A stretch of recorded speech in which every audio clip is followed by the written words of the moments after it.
Alvin York was a deeply religious man out of Pall Mall, Tennessee. He registered for the Selective Service and responded when called, but he was conflicted about fighting in the war. I was worried clean through. I didn't want to go and kill. I believed in my Bible. Conversations with his commanding officer, also a devout Christian, convinced York that God intended for him to fight and would protect him in the war. And he would have particular need of protection on October 8, 1918. York kept a diary throughout the war and described the events of that day. This was our first offensive battle in the Argonne. We started over the top at 6:10 a.m. and the Germans was putting their machine guns to work all over the hill in front of us and on our left and right. So I was in support, and I could see my pals getting picked off until it almost looked like there was none left. We got through the shells and the gas and occupied Hill 223, which was to be our jumping off place for the advance on the railroad. When the 0 hour came, we went over the top and started our advance. We had to charge across a valley several hundred yards wide and rush the machine gun emplacements on the ridge on the far side. And there were machine guns on the ridges on our flanks too. So you see, we were getting it from the front and both flanks. Well, the first and second waves got about halfway across the valley and then were held up by machine gun fire from the three sides. It was awful. Our losses were very heavy. Our boys just went down like the long grass before the mowing machine at home. And to make matters worse, something had happened to our artillery and we had no barrage. So we decided to try and get them by a surprise attack in the rear. York and 16 others from his battalion were working their way behind the German lines to try to take out the machine guns that were defending the line. They were able to overrun one German unit, capturing a large group of German soldiers. But while they were contending with the prisoners, they were sprayed by machine gun fire from a ridge beyond them. 9 men went down, 6 dead. Corporal York was the highest-ranking man left.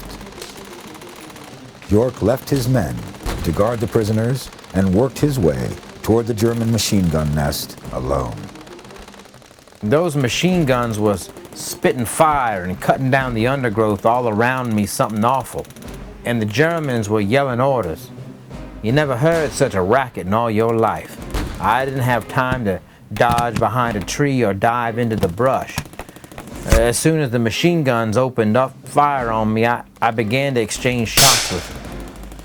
Every time I see the German, I just teched him off.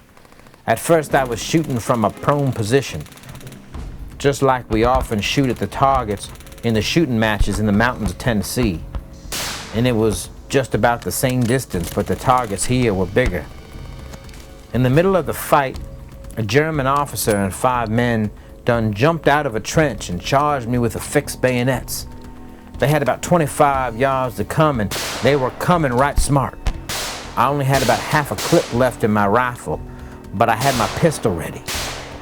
I teched off the 6th man first, then the 5th, then the 4th, and so on. That's the way we shoot wild turkeys at home. You see, we don't want the front ones to know that we're getting the back ones, and then they keep on coming till we get them all. Of course, I hadn't time to think of that. I guess I just naturally did it. I know, too, that if the front ones wavered, or if I stopped them, the rear ones would done drop and pump a volley into me and get me. Then I returned to the rifle and kept right on after those machine guns.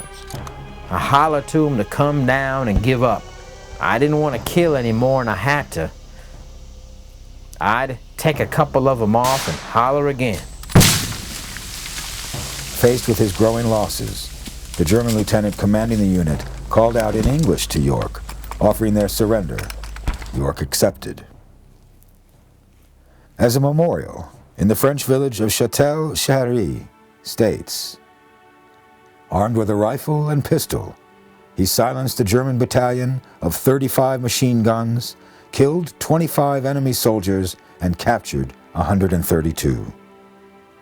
Unlike Freddie Stowers, Alvin York had the good fortune to survive his Medal of Honor action.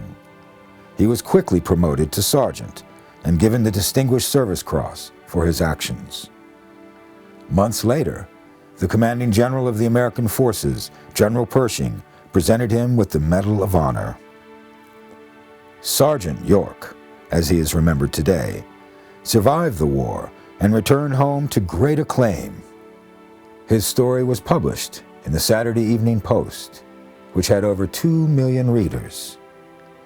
He visited Congress, where he received a standing ovation from the House of Representatives. Throughout his life, York was offered many chances to profit from his fame. He refused multiple offers to purchase movie rights to his story or to be a product spokesman. As a result, he frequently had problems with debt, but he lent his name to several charitable causes and civic projects. He did finally agree to sell rights to his story and use the funds to finance a Bible school. The movie, Sergeant York, starred Gary Cooper and was nominated for 11 Oscars, winning 2.